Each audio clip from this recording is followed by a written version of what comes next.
E agora eu vou trazer para vocês ele, que eu fiquei muito fã, que é uma pessoa assim maravilhosa, não que os outros palestrantes não sejam, porque todos são, mas o carinho muito grande que eu tenho pelo Dr. Sodero, nosso presidente da Comissão de Direito Previdenciário da OAB de São Paulo.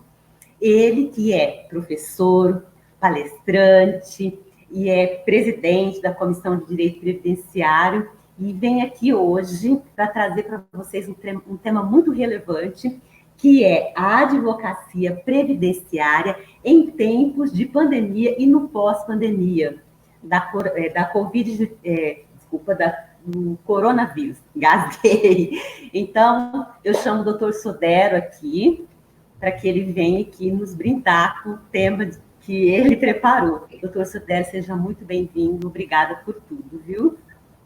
Doutora Nara Faustino, a honra é toda minha. Eu queria, antes de começar, pedir licença para todos que estão nos assistindo para parabenizar a Associação dos Advogados de Ribeirão Preto pelo seu jubileu, a presidente doutora Roberta, dizer para vocês que este evento é um evento maravilhoso, com nomes maravilhosos. Eu queria agradecer o convite que me foi feito por você, Nara, e pelo professor Rodrigo, para estar aqui conversando com a advocacia sobre um tema muito importante, que é como a advocacia previdenciária tem trabalhado ao longo do período pandêmico e como que ela fica depois do período pandêmico.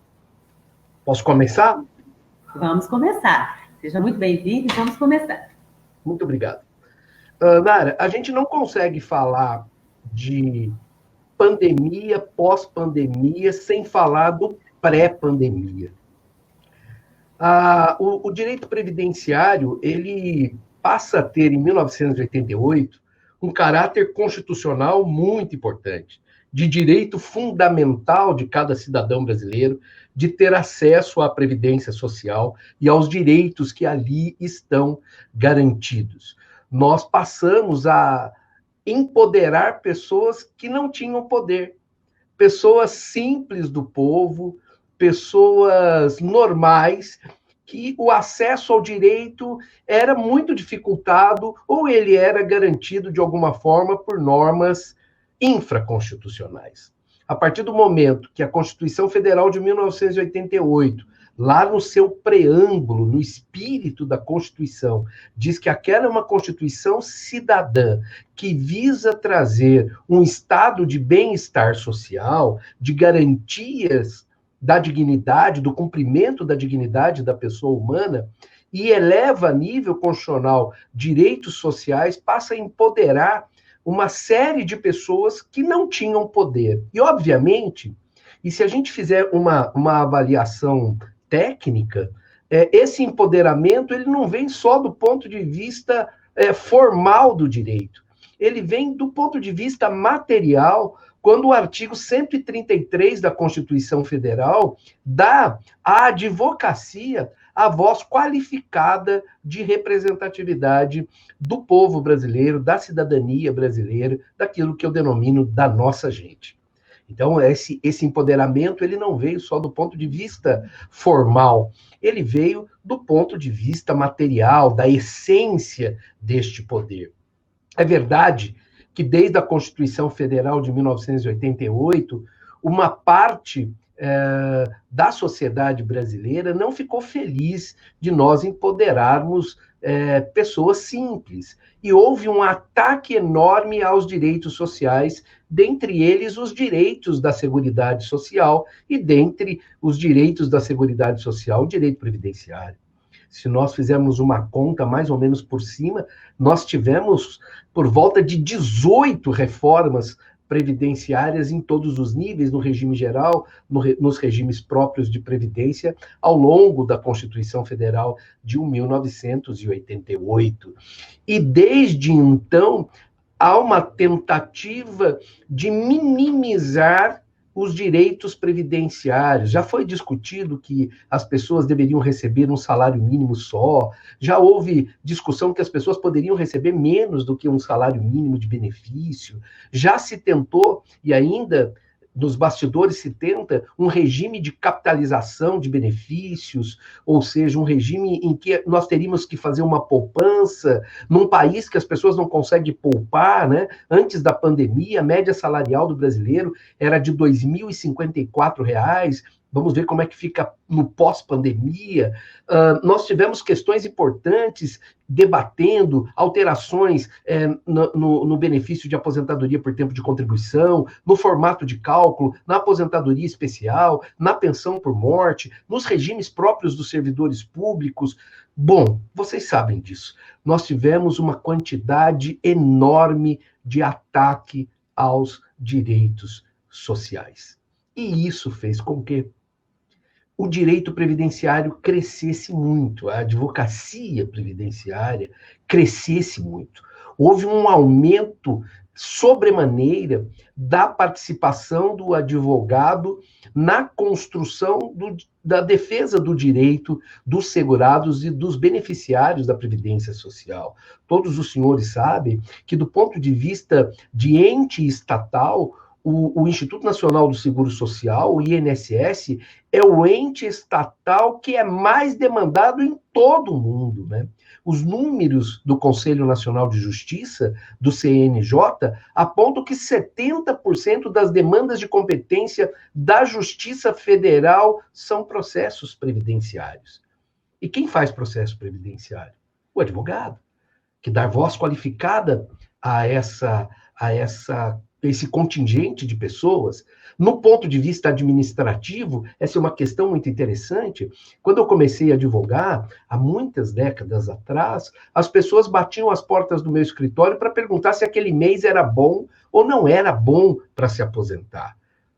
Mudou. Hoje, as pessoas chegam no nosso escritório para tentar entender onde elas estão colocadas e nós precisamos conhecer toda a legislação, talvez desde a Lopes de 1960, ou da Lei Eloy Chaves, lá de 23, passando por todos os as leis e decretos antes da Constituição Federal de 88, as leis, decretos, instruções normativas, ordens de serviço depois da Constituição Federal de 1988, as emendas constitucionais que fizeram reformas previdenciárias, culminando com a última emenda constitucional 103, temos um decreto agora regulamentador, onde há várias discussões a respeito de sua constitucionalidade ou não, mas temos um decreto.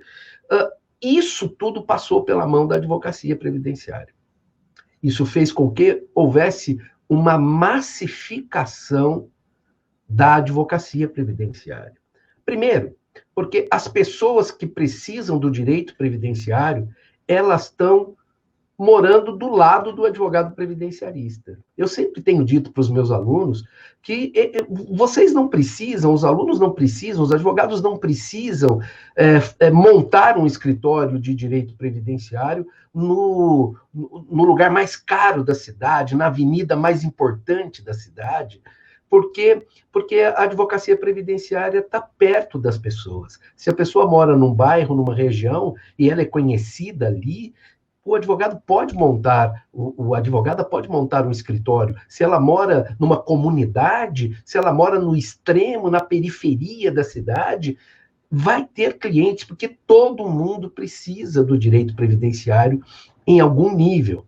Então, a advocacia previdenciária tem trabalhado muito nessa questão, né? Nós lá na Comissão de Direito Previdenciário conhecemos a demanda que o direito previdenciário traz, né? As dificuldades. Agora tivemos na reforma a questão da competência delegada, talvez aí em Ribeirão Preto, que já era sede de vara federal, não traga problema, mas para cidades vizinhas, né, eles fizeram uma medição em linha reta, há uma discussão que essa medição deveria ser feita através das rodovias.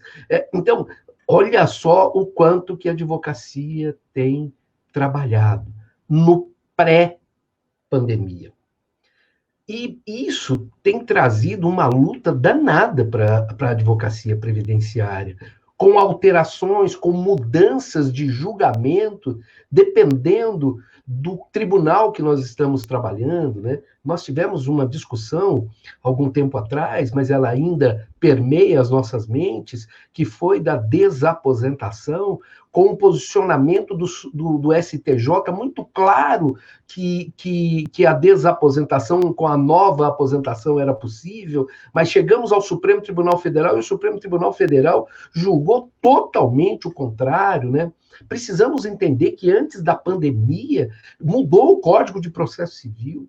Nós que sempre fomos ensinados, né, aprendemos nos bancos universitários que aqui no Brasil se praticava o civil law, passamos a ter agora uma novidade no Código de Processo Civil, que é um common law tupiniquim, né, que vem do direito anglo-saxônico, mas que a gente não tinha tanta experiência assim, que é a questão dos precedentes. Então, o advogado previdenciário, quando ele entra com uma ação, ele precisa consultar os precedentes a respeito daquele tema, ele precisa trazer o que os tribunais estão pensando a respeito daquele tema. Então, assim, é muito importante que a advocacia pré-pandemia já estava a advocacia previdenciária numa novidade, numa situação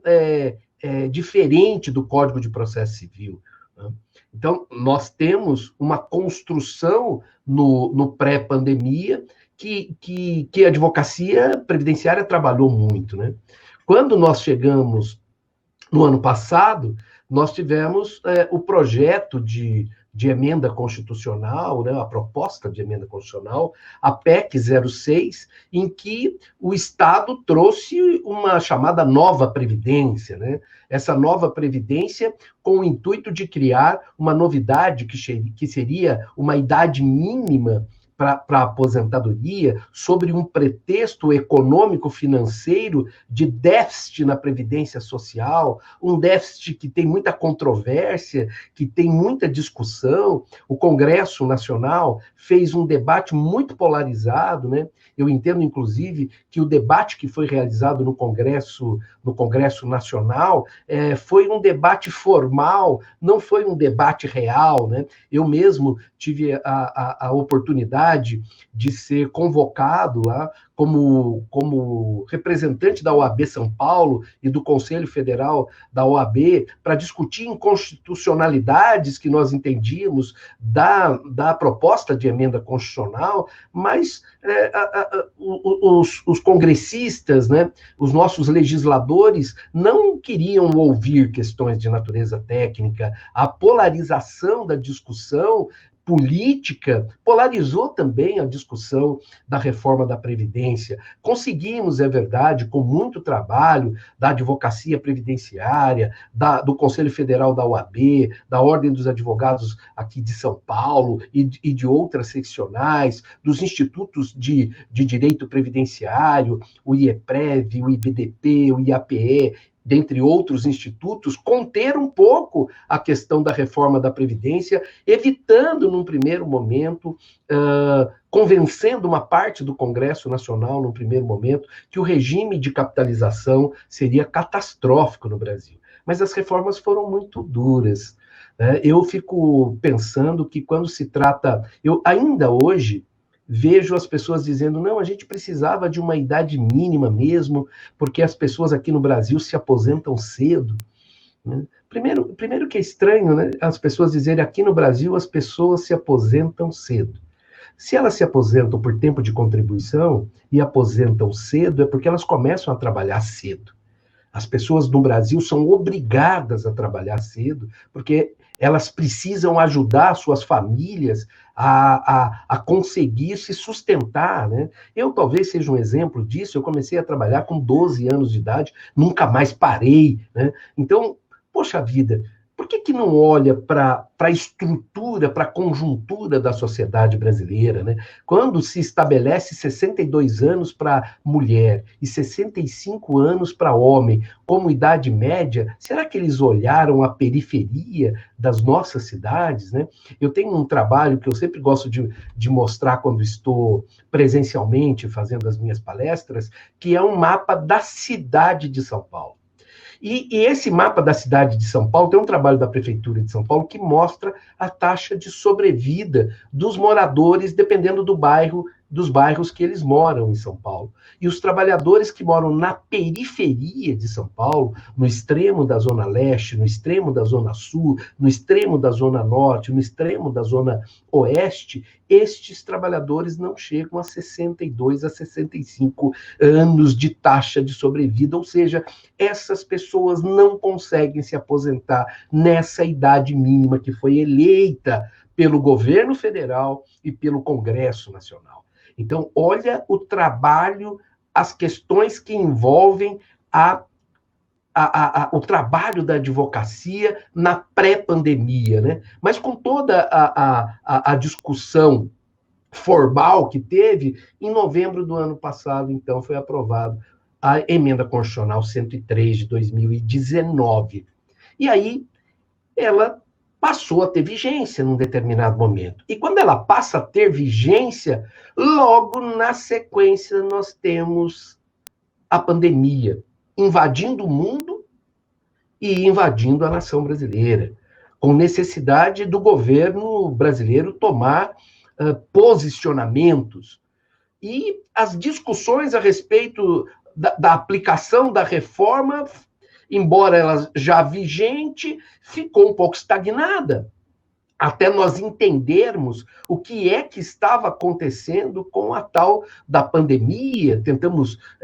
Foi decretado estado de calamidade, houve a questão do distanciamento social, fechamento dos fóruns, fechamento do INSS, fechamento dos nossos escritórios, a impossibilidade de atender presencialmente os nossos clientes, os nossos pacientes, né? Isso tudo entrou num turbilhão junto com a reforma da Previdência. E como é que a advocacia passou por esse tempo? Com muita dificuldade, é claro. Ninguém no mundo inteiro, em especial no Brasil, tínhamos na nossa mente a possibilidade de ter uma crise pandêmica de tal extensão, né? Uma crise pandêmica que, na data de hoje, aponta para mais de 115 mil pessoas mortas por conta da pandemia, do coronavírus, do Covid-19. Isso não é normal.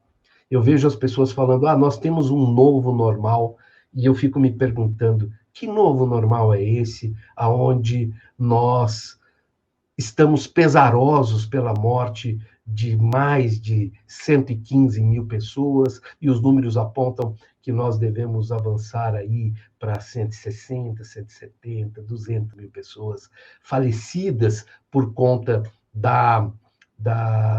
dessa catástrofe mundial, que é uma pandemia na dimensão que ela veio.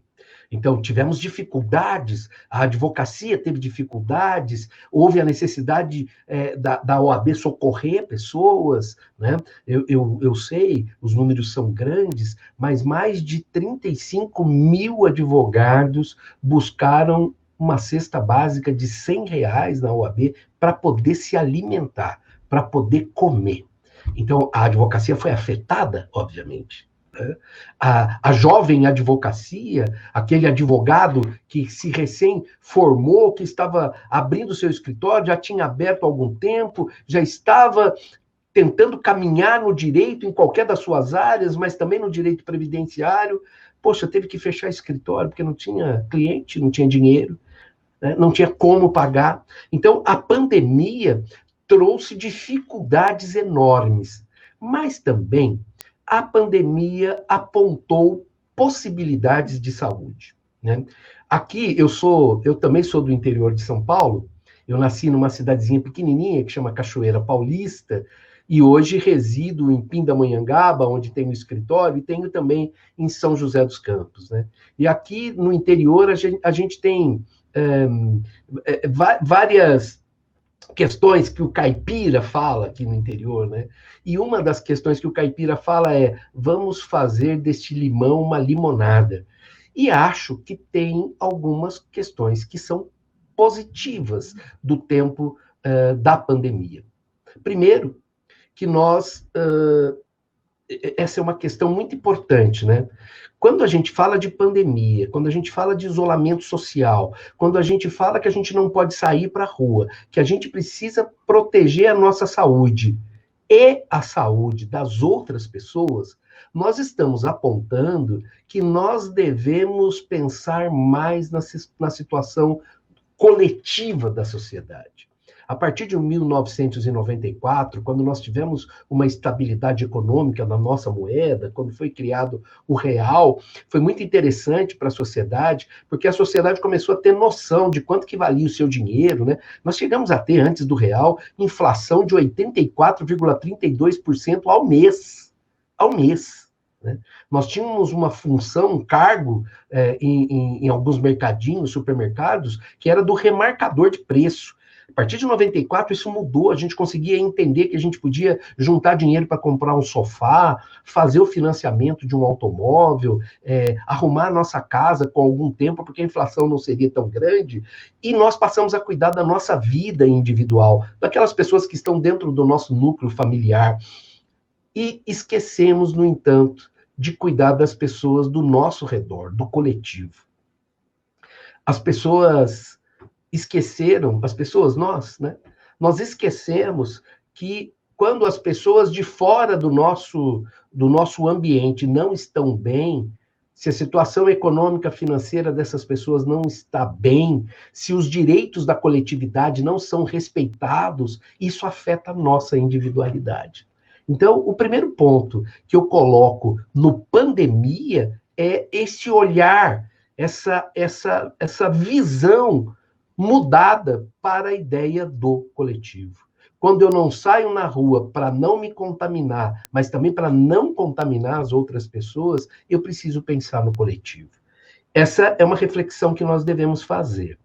A outra questão muito importante foram os mecanismos de telemática. Nós estamos aqui, né? Se eu tivesse que comparecer a uma palestra presencial, a Associação dos Advogados de Ribeirão Preto teria feito toda uma logística para me transportar de São Paulo até Ribeirão, pegar o avião, chegar aí, alguém me buscar no aeroporto, me levar para o hotel, sei lá. A estrutura que precisaria de nós estarmos presentes numa estrutura onde coubessem todos vocês e mais uma porção de pessoas que talvez viessem da região de Ribeirão, não só da cidade, ou deslocando da própria cidade. E hoje nós estamos falando aqui com essa facilidade, algumas dificuldades, é verdade, mas com a facilidade de estarmos todos aqui, palestrantes e congressistas, seminaristas, conversando a respeito de um tema. Então, a telemática passou a ser importante. Houve discussão, inclusive, com relação à previdência social, a questão da teleperícia, da perícia à distância, porque os processos por doença ocupacional estão represados. Nós temos agora a discussão das audiências virtuais, que me parecem importantes, desde que o Poder Judiciário não transporte para a advocacia a responsabilidade da audiência. Não é possível que o advogado seja responsável por aquilo que é responsabilidade do Poder Judiciário, do juiz. O advogado tem que colaborar, isso está, inclusive, na ideia do novo Código de Processo Civil. É importante que a advocacia, mas também o Poder Judiciário, sejam colaborativos, mas não pode trazer uma responsabilidade enorme para a advocacia no sentido das audiências. A outra questão muito importante é no sentido de garantir o direito de ampla defesa para todas as partes que estão discutindo, né? A telemática, ela passou a ser importante, o acesso à internet importante, mas a gente não pode esquecer que 63 milhões de brasileiros não têm acesso à internet. E aí, nós precisamos flexibilizar esse momento até que a gente possa entender, melhorar, e como diz o presidente Caio Augusto Silva dos Santos, da OAB de São Paulo, legislar a respeito das questões das audiências, né? Por outro lado, pensem bem os senhores, quantos de nós poderíamos ir até os tribunais de cúpula, STJ, STF, presencialmente para fazer sustentação oral nos nossos casos previdenciários? Quantos de nós tivemos a oportunidade material de estarmos no STJ, no STF, fazendo sustentação oral dos nossos recursos especial, nosso recurso extraordinário? Por quê? Porque custa caro e normalmente o nosso cliente é uma pessoa que não tem condições financeiras de bancar o deslocamento do advogado, da advogada até o tribunal. Agora vamos poder fazer as sustentações orais. Temos que nos acostumar, obviamente. É muito difícil você dá uma aula presencial e uma aula à distância, os mecanismos mudam, o formato muda, a informação precisa chegar de uma outra forma, precisamos nos adaptar, mas isso é importante. Houve uma flexibilização. Do nosso lado da advocacia, nós praticamos o diálogo. Né? É parte da natureza da advocacia praticar o diálogo. Vocês observem, por exemplo, que lá na Comissão de Direito Previdenciário da OAB, a primeira coisa que nós fizemos foi estreitar o relacionamento com o Tribunal Regional Federal da Terceira Região e com a Previdência Social, com o INSS. Com o Tribunal Regional Federal da Terceira Região, na gestão do presidente Mairan e da nossa querida desembargadora corregedora, doutora Marisa Santos, uma previdenciarista que tem escrito, que tem palestrado a respeito do direito previdenciário, o nosso entendimento foi muito importante, né? Eu não sei se vocês se lembram, imagino que sim, mas agora a advocacia previdenciária não precisa mais pegar um alvará físico e ir até os bancos oficiais para levantar o resultado do precatório da requisição de pequeno valor. Basta o advogado indicar a conta que ele entende que deve ser depositado o valor. E isso foi resultado de um diálogo, de uma conversa, de várias conversas com a gestão atual do tribunal. Isso foi muito importante. No momento, por exemplo, em que o governo federal falava que iria deixar de pagar os precatórios deste ano, que são pagos até 31 de dezembro de cada ano, que houve uma movimentação no Congresso Nacional, em especial no Senado Federal, com a tentativa de não pagar os precatórios alimentares esse ano, foi a advocacia previdenciária que evitou isso. E mais ainda, na nossa negociação com o Tribunal Regional Federal da Terceira Região, conseguimos que fossem liberados todos os precatórios que iam ser pagos até 31 de dezembro, no dia 30 de junho de 2020. No dia 30 de junho de 2020, o Tribunal Regional Federal da Terceira Região liberou todos os valores de precatórios alimentares do ano. Isso foi uma vitória da advocacia previdenciária, do diálogo. Do ponto de vista econômico-financeiro, nós injetamos na economia do Estado de São Paulo, estagnada por conta da pandemia, em torno de 5 bilhões de reais por conta desses precatórios. Isso ajudou as pessoas que precisavam do precatório e ajudou a advocacia que teve acesso aos seus honorários. Do relacionamento, do diálogo com o INSS, vocês sabem disso, o ano passado a OAB conseguiu, junto ao INSS, implementar o chamado INSS Digital, uma plataforma do INSS, faz um ano e pouco que nós conseguimos implementar, e nós temos hoje mais de 26 mil advogados cadastrados e funcionando no INSS Digital. Não era incomum eu receber aqui comunicados, agradecimentos, porque nós conseguimos fazer com que os processos previdenciários que vem para a advocacia pudesse ter um encaminhamento através do INSS digital, no momento em que o INSS, as agências do INSS, pararam de atender todo mundo por conta do isolamento social. Observem os senhores, pararam de atender porque não dava mais para atender. Então, o INSS digital, ele passou a ser importante. É o melhor dos mundos? Claro que não. Precisamos melhorar o INSS digital. Melhoramos já o INSS digital. No começo, nós tínhamos 10 serviços no INSS digital. Hoje, São Paulo tem 47 serviços no INSS digital. O último que foi colocado há alguns dias atrás, foi o requerimento do auxílio acidente. Estamos tentando, negociando, conversando, tentando colocar os benefícios por incapacidade. O antigo auxílio-doença, hoje benefício por incapacidade temporária, e aposentadoria por invalidez, hoje aposentadoria por incapacidade permanente, tentando colocar também nos serviços do INSS. Uma outra negociação muito importante que vocês devem ter observado nos últimos dias, nós assinamos um acordo que está indo para o Diário Oficial para ser publicado, em que o advogado não vai precisar mais ir às agências do INSS para ser atendido. O advogado, através do INSS digital, vai agendar dia e hora para ser atendido por videoconferência, da mesma forma que nós estamos conversando aqui, com um servidor do INSS que vai lhe prestar as informações sobre os processos, vai orientar, vai ser um servidor treinado, um servidor efetivo para fazer isso. Então, é muito importante que a gente entenda, no período de pandemia, o que deve ficar e o que não vai ficar.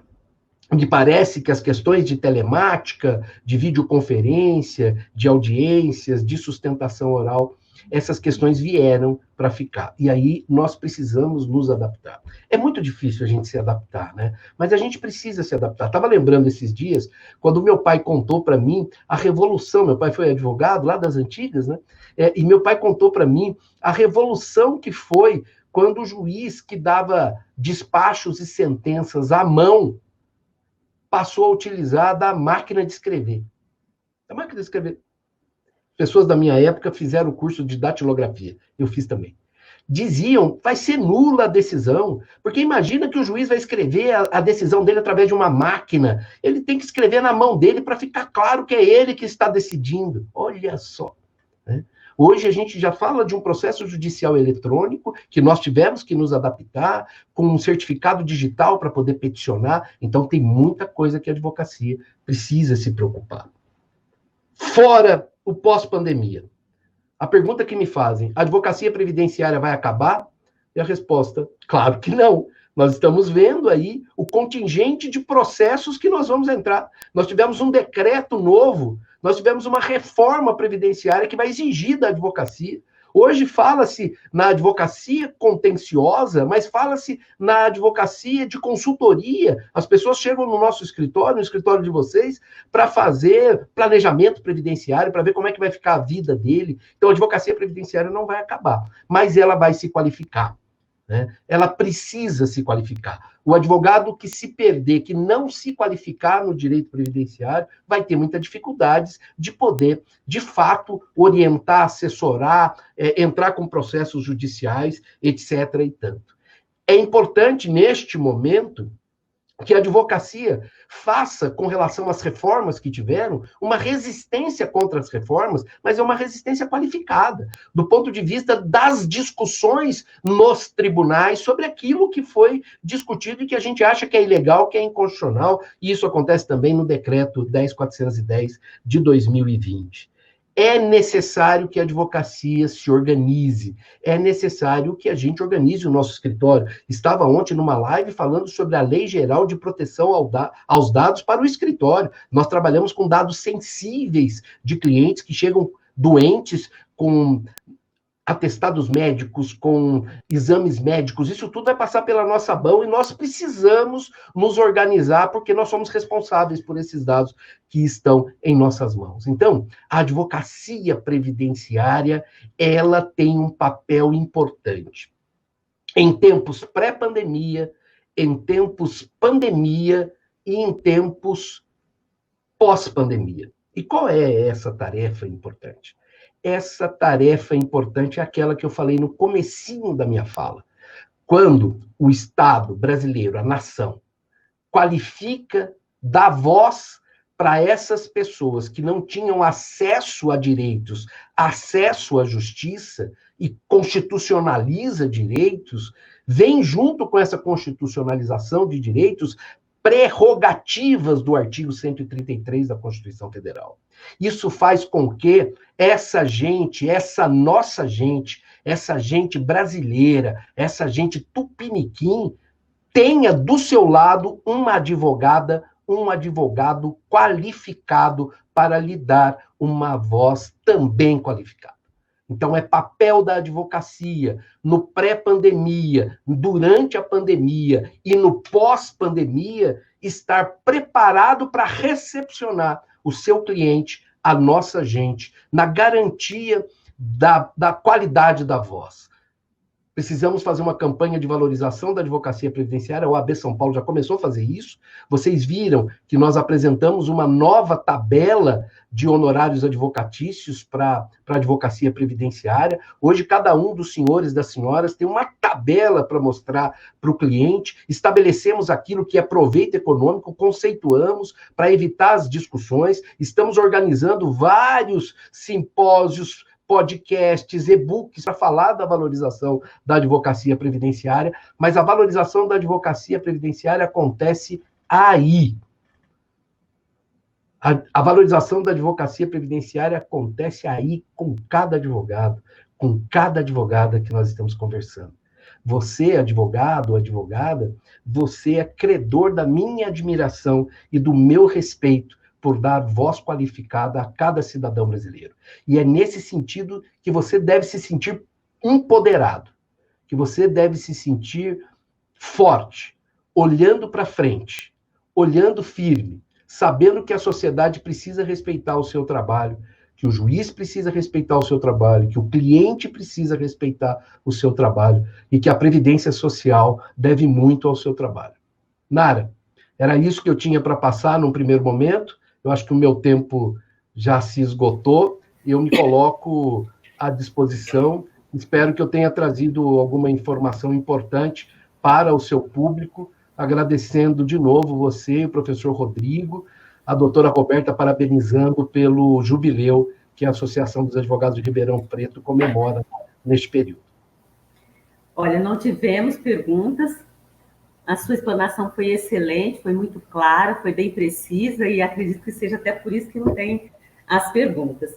Agradeço, em nome da nossa presidente, Roberta Almeida Galvão, da nossa diretoria, do nosso conselho, agradeço tudo que o senhor tem feito, a sua palestra, a disponibilidade, ao tema, enfim, seja sempre muito bem-vindo, doutor. Obrigado. Obrigado, Yasvânia. Doutor Rodrigo, tem algo para falar? Opa, sim. Boa tarde, pai. Nara, todos os amigos que estão conosco neste último período do nosso webinário, que eu estou acompanhando aqui pelo Facebook, é um sucesso já, e eu gostaria de te agradecer, pai, sempre solícito com a gente, com a advocacia, não só paulista, não só de Ribeirão Preto, mas de todo o Brasil, né, dentro deste nosso assunto da modernidade, né, do online, a gente tem essa vantagem, a informação qualificada chega para todo mundo. Esses dias eu participava de um seminário, de um webinário, e falei, né, do Brasil todo, e aí uma moça comentou, falou, eu estou assistindo do Canadá, então não ficamos só limitados nem mesmo ao nosso país, então muito obrigado. Eu tenho acompanhado de perto o seu trabalho dentro da OAB, com a presidência do Caio, e com todos os membros, uma equipe muito bacana na nossa Comissão de Direito Previdenciário, e o avanço da advocacia previdenciária nesses últimos tempos, né, na sua valorização, e eu sei que tem muito mais por vir. Então, representando aqui toda a advocacia previdenciária, você sabe o quanto eu amo o direito previdenciário e a advocacia previdenciária, você me vê de perto fazendo isso. Hoje mesmo, né, te liguei para contar uma boa notícia sobre uma decisão nossa daqui e tal, feliz da vida. Então, te parabenizo pela valorização da advocacia, pelo seu trabalho, né, às vezes deixando a família, deixando o próprio escritório, né, para se dedicar para a advocacia nesse período. Eu tenho certeza, pai, que é um legado que você vai deixar para toda a advocacia paulista e, quiçá, de todo o país, porque acaba sendo o estado de São Paulo um grande espelho, né, para todos os outros estados. Então, muito obrigado. Temos perguntas, Nara, ou não? Então, não temos perguntas. Foi tudo bem claro, então não temos perguntas. Não, tudo bem, mesmo. Eu vi que o professor João Batista Ortiz Neto já está conosco aqui na antessala online, né? Mas nesse contexto de pandemia, eu gostaria só de fazer uma provocação para o meu pai. O INSS acaba que neste período, no que condiz ao auxílio por incapacidade temporária, ao auxílio-doença, né? Ele tem antecipado o valor de um salário mínimo para os segurados que têm requerido, né, este benefício no período, por conta da impossibilidade, a justificativa é essa, da realização da perícia. Então, foi publicada uma lei, a Lei 13.982 deste ano, depois regulamentada por uma portaria 9381 e agora uma nova portaria 47 de 2020, trazendo esta possibilidade, então, do requerimento do auxílio-doença por incapacidade temporária online pelo meu INSS com a postagem de um atestado médico. Por outro lado, a consequência disso, no caso de concessão, né, é que o segurado receberá somente um salário mínimo a título deste benefício e lá na frente, após o retorno das atividades da Previdência, prevista agora para o dia 14, né, as agências da Previdência Social, dia 14 de setembro, mas a gente não sabe se vai ser isso mesmo, tem sido prorrogado esse retorno.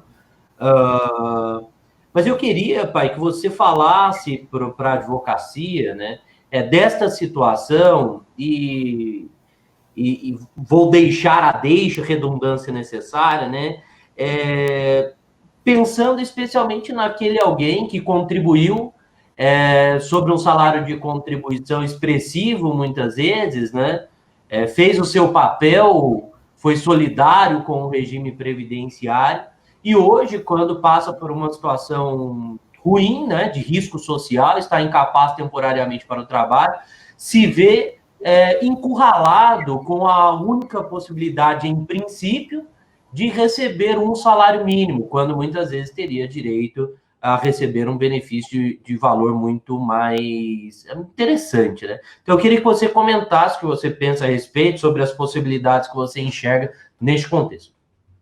Bom, primeiro, Rodrigo, obrigado pela pergunta. Eu acho que ela é bacana, ela é pertinente, né? Eu sempre fico lembrando aqui, quando eu dava aula de Direito Administrativo na graduação, e que eu ia falar do artigo 37, caput da Constituição Federal, né? E lá tem aquele famoso LIMP, que os professores de cursinho falam para os candidatos a fazer a prova da OAB, que eles devem decorar, né? Legalidade, impessoalidade, moralidade, publicidade e eficiência. O eficiência, ele foi inserido na Constituição Federal através da Emenda Constitucional 19 de 98. E esse princípio, ele é muito importante. Por quê? Porque o Estado, ele tem que trabalhar eficiente em todas as suas direções. Mas observe bem, Rodrigo, que a questão econômica, ela é tão preponderante, mas tão preponderante, que a eficiência do Estado brasileiro está nas questões de natureza fiscal. Se você não pagar o imposto de renda, se você não fizer a declaração anual de ajuste de imposto de renda, tenha certeza que alguém vai bater na tua porta lá para poder discutir com você. Agora, a gente tem a questão, por exemplo, ainda previdenciária, mas do tema 709 da aposentadoria especial. Tenha certeza que se você se aposentou na especial e não saiu da atividade que faz mal para a sua saúde, que lhe agride a saúde, o Estado vai lá para cortar o seu benefício. O Estado, na hora de cortar, ele é tão importante que ele cria um mecanismo que, se ele fizer uma exigência para você e você não entrega a exigência, não cumpre a exigência, ele desiste do processo por você. Então, quando a gente fala das questões fiscais e das questões, entre aspas, punitivas que o Estado faz, o princípio da eficiência funciona. Quando a gente cuida do pagar o benefício, o princípio da eficiência encontra dificuldades. Nós não conseguimos implementar, nós não conseguimos fazer a tal da perícia, nós temos, de um outro lado, uma organização médica de peritos federais que não aceita nada, que não pode nada, e que eles são invioláveis, agora não são subordinados ao INSS, são subordinados ao Ministério da Economia, e com eles ninguém quer discutir, ninguém quer debater, existe uma dificuldade nesse sentido, mas nós damos uma esmola para você. Se você está incapaz para o trabalho e apresentar o atestado médico nos moldes que a legislação estabelece, eu te dou uma esmola, um benefício de um salário mínimo, que até agora, Rodrigo, eu não sei a natureza dele, se ele é previdenciário, se ele é assistencial. Ele tem uma cara de assistencial enorme, mas ele não traz o princípio da eficiência. Por quê? Como você estava dizendo, muitas pessoas que estão afastadas por problema de saúde, em licença-saúde, no auxílio-doença, no benefício por incapacidade temporária, são pessoas que contribuem acima do salário mínimo. E é tão fácil fazer o cálculo, eu não vejo qual é o motivo do cálculo. Porque, veja bem, do ponto de vista do atestado médico, eles estão aceitando o atestado médico como documento idôneo da incapacidade. Fazer o cálculo é um mecanismo interno de fazer o cálculo. É um mecanismo de apertar um botão, 1 mais 1 igual a 2. Não há motivo técnico para dizer nós estamos incapazes de fazer o cálculo. Porque a grande questão era, existe incapacidade para o trabalho ou não? Isso eles resolveram na norma. Eles disseram, neste momento de nossa impossibilidade material de fazer a perícia médica, nós estamos aceitando o atestado médico. Depois nós vamos ver se cumpriu, se não cumpriu, se houve fraude, se não houve fraude, né? Então, observem a fragilidade do nosso sistema de concessão. Né? Toda vez que a gente fala no sistema de concessão, a gente tem fragilidade. E sabe o pior do Estado brasileiro, do governo brasileiro? Eles falam disso com uma naturalidade, como se fosse normal você contribuir sobre R$2.000 e receber 1.000. Você contribuir sobre R$3.000, R$4.000 e receber 1.000. Nós vivemos, Rodrigo, e a reforma da Previdência trouxe isso para a gente. Uma discussão pura e simplesmente econômico-financeira. O Estado brasileiro não é mais um Estado social. E nós, advogados, precisamos estar preparados para esse debate presente e futuro, inclusive de alteração legislativa no futuro, como fizeram Itália, como fizeram Portugal, como se discute na França e na Espanha, no sentido de retornar ao estado de garantia de bem-estar social, de garantia da dignidade do trabalhador brasileiro. Por quê? A gente não pode esquecer que por trás de ser segurado, de ser beneficiário, de ser qualificado como qualquer forma de segurado, essas pessoas físicas são trabalhadores que constroem a nação brasileira. E não pode, na hora de arrecadar, o sistema funcionar, na hora de punir, o sistema funcionar, e na hora de conceder, o sistema ter uma barreira. Então, eu acho que a gente precisa trabalhar com isso, a gente precisa publicar mais, né? Às vezes eu acho, Rodrigo, com todo o respeito que eu tenho, que a gente tem ótimos professores de direito previdenciário, ótimos catedráticos de direito previdenciário, né? Mas a gente precisa também começar a escrever sobre uma ótica do povo brasileiro, né? Fazer essa discussão além da questão técnica, mas envolver a questão da política previdenciária que se tenta fazer no Brasil. Eles tiraram várias vezes a palavra social da previdência social, ficou previdência. Agora eles criaram um tal de benefício programado, que não está escrito em lugar nenhum, mas a gente já está repetindo o benefício programado. né? Então, eu acho que essas são minhas considerações. Eu espero que a advocacia previdenciária se mantenha muito firme no seu mistério de defender os interesses individuais de cada segurado, de cada beneficiário que nos procura no escritório, mas também com esse viés do coletivo, porque uma hora a situação bate na porta da casa da gente, e a gente precisa estar preparado para isso.